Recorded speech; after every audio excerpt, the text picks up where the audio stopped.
பார்த்தீங்கன்னா 28 மீட்டர் சுற்றளவு கொண்ட சதுரத்தின் பரப்பளவு என்னன்னு கேட்டாங்க. சுற்றளவு என்னது? சதுரத்தின் சுற்றளவு வந்து 4a. ஏன்னா சதுரம் அப்படி இருக்குது, ஒவ்வொரு பக்கமும் ஏ ஏ ஏ ஏ. இந்த சுற்றளவுனா இது இப்படி 1 2 3 4, இந்த 4 சேர்த்தா தான் சுற்றளவு. இது ஒரு ஏ, இது ஒரு ஏ, இது ஒரு ஏ, இது ஒரு ஏ.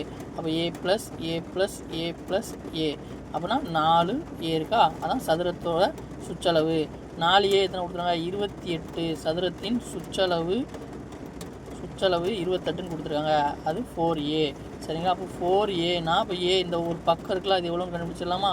4a 28னா ஏ கொடுத்துன 28 பை இந்த 4 கீழே வந்துடுமா? 4 ஒரு நாள் 4 5 4 20 6 4 24 7 4 28. அப்போ இந்த ஒவ்வொரு பக்கமும் 7 7 7ன்னு இருக்குது. பரப்பளவு என்னது?